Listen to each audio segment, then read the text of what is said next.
Yang bisa kita pasti gunakan, yang pertama adalah visual, yang kedua auditory, yang ketiga adalah kinestetik. Yang tadi dijelaskan. Kalau visual kadang-kadang, misalkan kita contoh, misalkan bisa nggak Anda membayangkan seseorang yang Anda sayangi? Nah, kalau bisa Anda muncul bayangannya tersebut di dalam kepala Anda, itu adalah visualnya. Auditory, bisa nggak Anda mendengarkan suara orang yang Anda cintai? Kalau muncul suara tersebut, berarti bisa. Bagaimana dengan kinestetik? Sama. Bisakah Anda bisa merasakan pelukan dari orang yang Anda sayangi, seperti contohnya. Nah, di hipnosis itu menggunakan metode yang sama.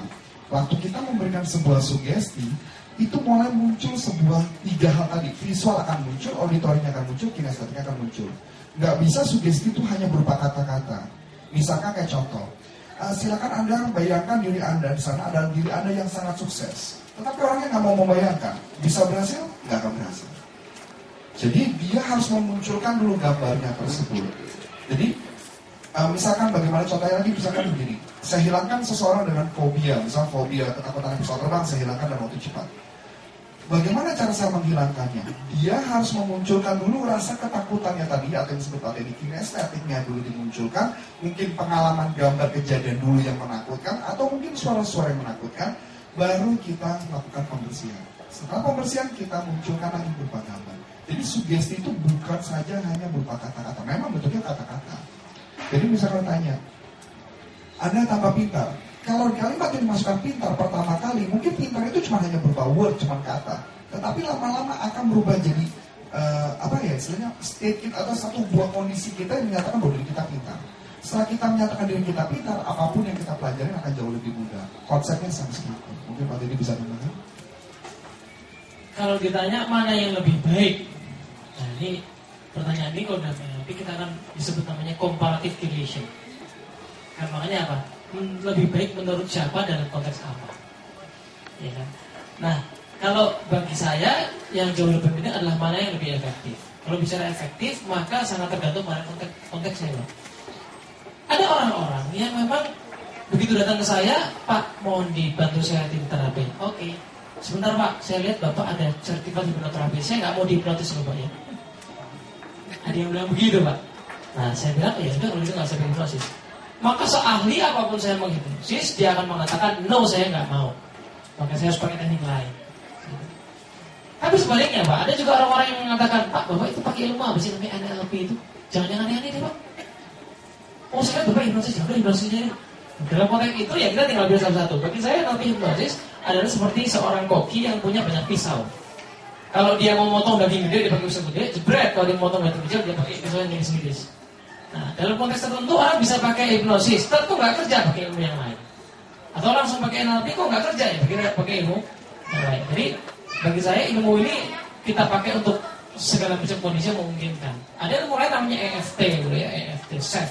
Ada ilmu lagi namanya TAT atau Tapas Acrofacial Technique yang dikembangkan oleh Pak Reza Gunawan. Nah, itu semua kita pelajari itu.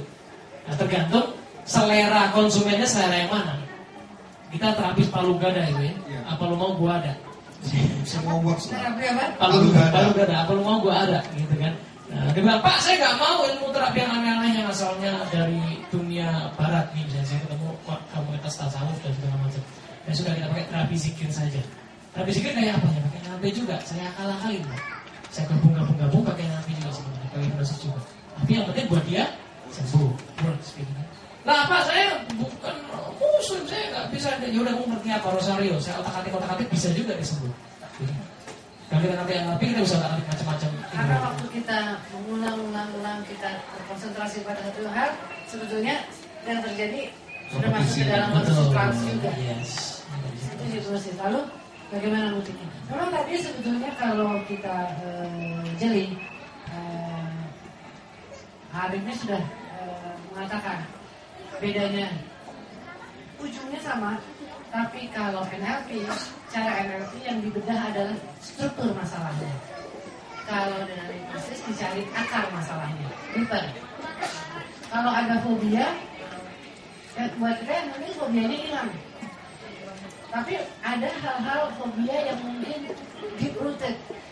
Jadi mungkin harus dibawa kembali ke masa awal terjadinya fobia itu.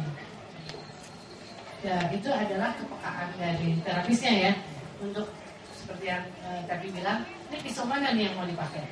Kalau kebetulan kita mempunyai koleksi pisaunya banyak, ada NLP, ada hipnosis, ada yang lain, enak kita tinggal milih mau yang pakai yang mana.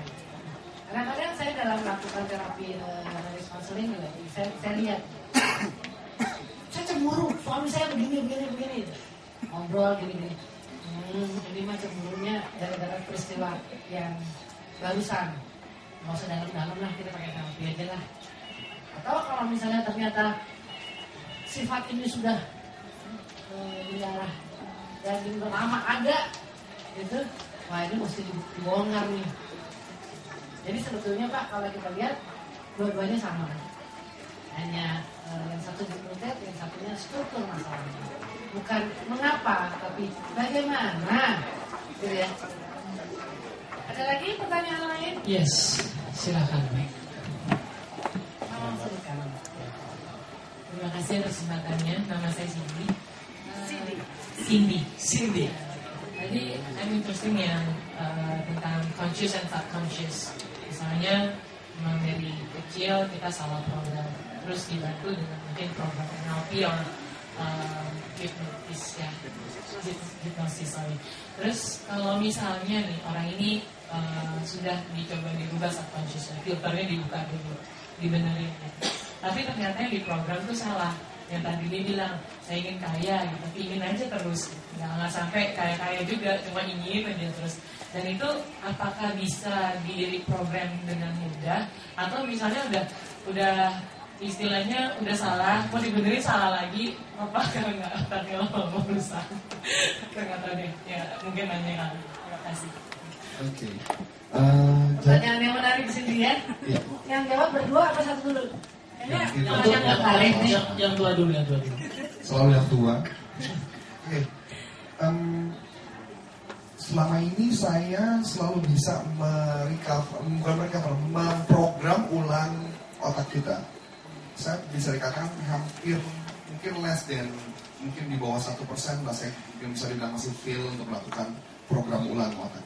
Karena di buku ini pun ada satu teknik sebenarnya teknik fobia, tapi teknik fobia itu bisa menghilangkan yang tadi Anda sebutkan tadi, program yang salah di dalam diri kita.